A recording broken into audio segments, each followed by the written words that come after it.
السلام علیکم ورحمۃ اللہ وبرکاتہ. یہ کسی نے درس کے دوران بھجوایا تھا. ہاں وہ کہتے ہیں کہ سورہ توبہ کی آیت 40 کی تفسیر کرتے ہوئے حضور نے ایک شیعہ انگریزی تفسیر کا حوالہ پڑھا تھا جی، جس میں یہ کہا گیا کہ یہ بات قابل غور ہے کہ اللہ نے اپنی سکینت آنسم پر اتاری اور ساتھی پر نہیں. اس پس منظر میں سوال یہ ہے سوال یہ ہے کہ آیت میں فَأَنزَلَ اللَّهُ سَكِينَتَهُ عَلَيْهِ میں ہو کی ضمیر کیا ساتھی کی طرف نہیں جاتی؟ یہ انہوں نے میں سمجھ گیا ہوں. یہ سوال یہ جرمنی سے ڈاکٹر عبدالرحمان بھٹا صاحب. بات یہ ہے کہ اگر مضمون کے سیاق و سباق کو دیکھا جائے تو حضرت محمد رسول اللہ صلی اللہ علیہ وسلم تو سکینت کھوئی ہی نہیں تھی.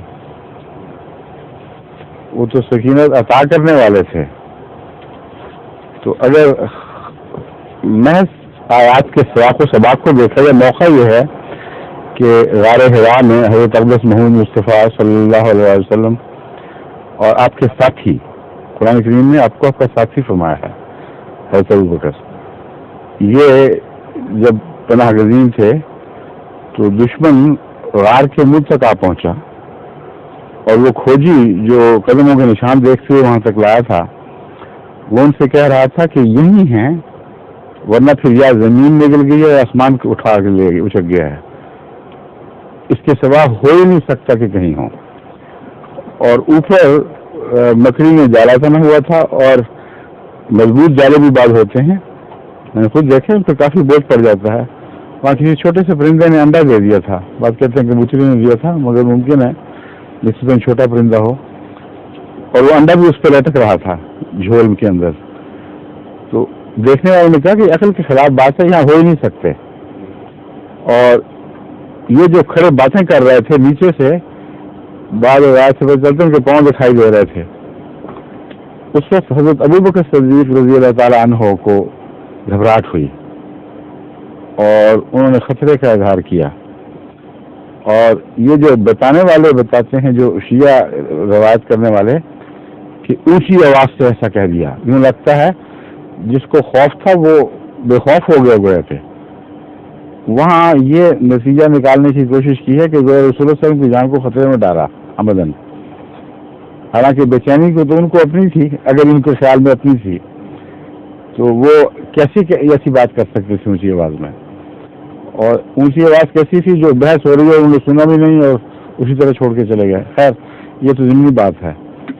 سوال وہاں یہ اٹھایا انہوں نے کہ اس کے جواب میں جب انہوں نے یہ کہا کہ کچھ کہا رسول اکرم صلی اللہ علیہ وسلم سے کہ خطرہ ہے کہ ہمیں دیکھ لیں گے، تو اس وقت حضرت صلی اللہ علیہ وسلم نے مخاطب کر کے فرمایا، لا تحزن ان اللہ معنا. ہرگز کوئی حزن، کوئی فکر کی بات نہ کرو، اللہ ہمارے ساتھ ہے. اب بحث یہ ہے کہ فکر اگر شیعہ روایت درست ہے تو فکر محمد رسول اللہ کو تھا یا ابو بکر کو تھا؟ الزام تب بنتا ہے اگر فکر ابو بکر کو ہو اور رسول اللہ صلی اللہ علیہ وسلم کو نہ ہو. اور جب رسول اللہ صلی اللہ علیہ وسلم کو فکر تھا ہی نہیں تو سکینت پھر رسول اللہ صلی اللہ علیہ وسلم پر کیوں اتری؟ پھر تو جو بے چین تھا اس پر اترنی چاہیے تھی. تو ہو کی ضمیر جو آزاد چھوڑ دی گئی ہے، اس مضمون کے تسلسل میں اس کا حضرت ابو بکر کی طرف پھیرا جانا بعید دخل اور بعید قیاس نہیں ہے، بلکہ اگر کسی فکر مند کی فکر دور کرنے کے لیے سکینت اتری ہے تو شیعہ خود تسلیم کرتے ہیں کہ حضرت محمد صلی اللہ علیہ وسلم کو کوئی فکر نہیں تھی. وہ تو فکر دور کر رہے تھے، وہ تو یہ کہہ رہے تھے کہ خدا ہمارے ساتھ ہے، گھبراؤ نہیں. تو پھر سکینت کا اشارہ حضرت ابو بکر کی طرف ہو سکتا ہے. انزل اللہ سکینت کا اشارہ حضرت محمد رسول اللہ علیہ وسلم کی طرف میں نے پھیرا تھا، وہ ادب اور احترام اور برتر مقام کے لحاظ سے، اس پہلو سے کہ جو سکینت محمد رسول اللہ پر اتری وہ ساتھی کو بھی نصیب ہوگی. اور لا تحزن ان اللہ معنا کی طرف بھی میں نے اشارہ کیا تھا. آپ نے وہاں حضرت موسیٰ کی طرح یہ نہیں کہا کہ میرا رب میرے ساتھ ہے، اور انا مائے ربی سیہدین، بلکہ یہ فرمایا ان اللہ معنا، خدا ہم دونوں کے ساتھ ہے۔ تو جب خدا دونوں کے ساتھ ہو گیا تو پھر تمہیں اعتراض کی کیا گنجائش باقی ہے؟ جن کا خدا تھا ان کو پتا تھا کس کس کے ساتھ ہے۔ اگر سکینت صرف محمد رسول اللہ کی خاطر صرف آپ کی ذات پر اترتی اور اس کے فیض کا انتشار حضرت ابو بکر تک نہ ہوتا تو پھر رسول اللہ صلی اللہ علیہ وسلم یہ نہیں فرما سکتے تھے کہ ان اللہ معنا، کہتے تم میری فکر کیا کرتے ہو، ان اللہ معی، اپنی فکر کرو۔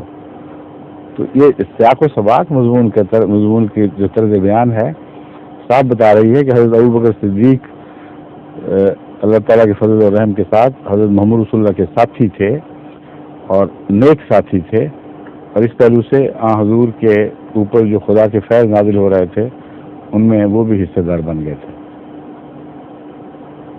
اور ظہور مہدی آخر زمان